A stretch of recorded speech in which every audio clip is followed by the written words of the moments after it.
All right, here we are. It's September 2023, and it's the 1 year anniversary of the hurricane that took this exact 1970 Superbird and flipped it on its roof.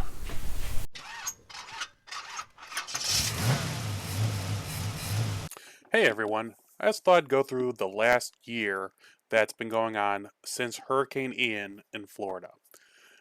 I don't know if many people realize, but Hurricane Ian wasn't supposed to hit where it did. It made a turn at the end and went right over where the Superbird and the Daytona were stored at.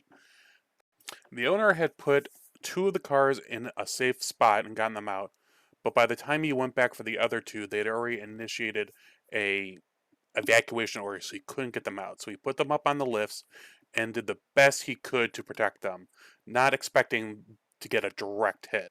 Even with him trying to save the cars, he almost got crushed by one of them. The cars did end up getting damaged in the hurricane, and as we all know, the Superbird got flipped over, and here we see GNC Automotive and Towing flipping it back over just a few days later. They were just about the best guys that do this. They took their time, they were very careful, and they did the most with what they could, which in this situation was a lot. And they got it back on its four wheels and then pushed it into the garage for future looking over. Most people think that this was some sort of insurance job, that he did it to collect insurance money. And I'm going to set this straight again. No insurance money was involved. Yes, he had insurance on the cars, but the cars were sold outright to the new owner, Tony. Tony and I were talking about this Daytona that he had just bought from a friend of mine when he's like, "Hey, do you know of anyone who restores Superbirds?" And I'm like, "A good friend of mine restores Superbirds, Magnum Auto Restoration." So within a day or two, he had talked to Market Magnum. The car was on a trailer, which just happened to be going to the Chicagoland area from McCacken, I think. And a few days later, it was on the show floor at McCacken. It was a hit. People did videos on it. This was the first video I did on the car. It was the first time I saw it in person. And it was really exciting to say the least. As soon as they got the car back from the McCacken show, they were automatically started tearing into it. They started blasting it, they started tearing it apart, they started cutting holes in it to try to get as much sand out, as much salt water, because the next thing they were going to do, they're going to turn around and put the car, take it to a dipper to get the car completely stripped. They wanted every nook and cranny that could hold the salt water to be just inundated. And so just by December 5th, they were at the stripper in, I believe it was Streamwood, or it was out in the Schaumburg area. They had the car down to a bare shell and all the parts that they had wanted to get done. You can see that there was quite a bit of surprises when they started tearing into it. And here's the car after they got it back, stripped of 99% of the issues. No paint, no Bondo. I mean, there's a few little knickknacks here and there, but you could get a good look at what you were dealing with. And while I will say the car looked better than we were expecting in some places, it also was a big surprise in others where previous work had been done, which you'll see here as they started cutting the car up to repair not just the damage from the ocean and the hurricane, but just the damage from a previous restoration. We're not sure who did the restorations before, but like the rear frame rails weren't correct, the rear tail panel area wasn't correct, this area right here. All this was repaired with correct 1970s satellite sheet metal, and they started getting back the gauges and the ignition parts from a few different places. The next time I saw the car, it basically had been straightened out. All the new sheet metal was at least in place on the body. You know, all the kinks have been worked out. Everything that needed to be replaced had been replaced on the car now. The new floors were in, the new frame rails, the new quarters, everything. That was pretty quick. From there, I went over to Opel Engineering to check out the rebuild of the 446 pack engine, because the car is a numbers matching 446 pack with a 4-speed. And here you can see some of the pictures Opel took of the engine when they took it apart after it had been sitting in, salt water for a few days. And now we get to today, which should be fun. All right, I'm here at Magnum Restoration looking at the Hurricane Superbird. And this is the actual car that everyone remembers from all the news stories that was upside down after, what was the hurricane again? Hurricane Ian? Hurricane Ian. I thought it was Ian, but there's been a few hurricanes lately and I get all fuzzled. But I thought I'd go over and see what kind of progress has been made. Now, in the year since this happened, it wasn't always here. It was sitting for a little bit and then it got sold to our friend and made its way to Magnum, and they've been rocking and rolling on it ever since. But I'm sure you remember the tail panel on this was all hacked up and the frame rails were destroyed. The frame rails were replaced with 70 satellite frame rails, so that's OEM. All this has been repaired. The trunk floor is now perfect.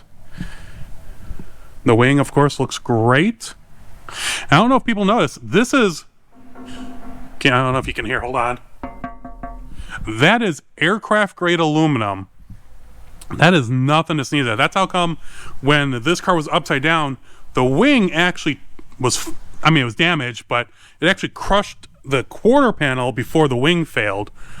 And I have another video, which I'll show in the future, of a 69 Daytona that had something very similar happen, and the quarter panel just got crunched like a tin can. But this, once it's all painted, you'll never be able to tell this wasn't OEM.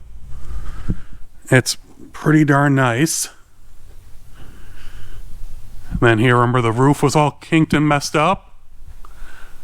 That's all taken care of. And if you notice, everything's been welded together. Now they're just doing all the body work to, straighten out the few little wobbles and whims that on the car. But this will be better than it was before the hurricane when they're done. Remember the holes in the floor and everything? All been repaired. They're still working on it, obviously, but interior, just about perfect. Like I said, they're still doing body work, but when I show the next update, it'll be even better. Remember that rocker that had all the rust and all the rot? And this was the replacement fender because the original was so badly damaged. But you'll see here, everything's been welded up real nice. Firewall's all been done. I didn't realize that was I knew what it was, but looking at it in an empty engine bay, that's the pivot for the 4-speed.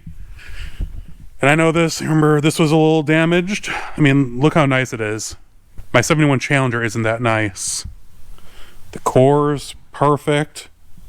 And this is the fender that had been damaged. This is the original fender to the car, I should say. This is the one that had the big crease in here, and I'll show the picture of it. And that they were able to save it and straighten it out. Look at that. My original 71 Challenger that's all original, body-wise, doesn't look this good. That's awesome. You can see the same thing on this rocker.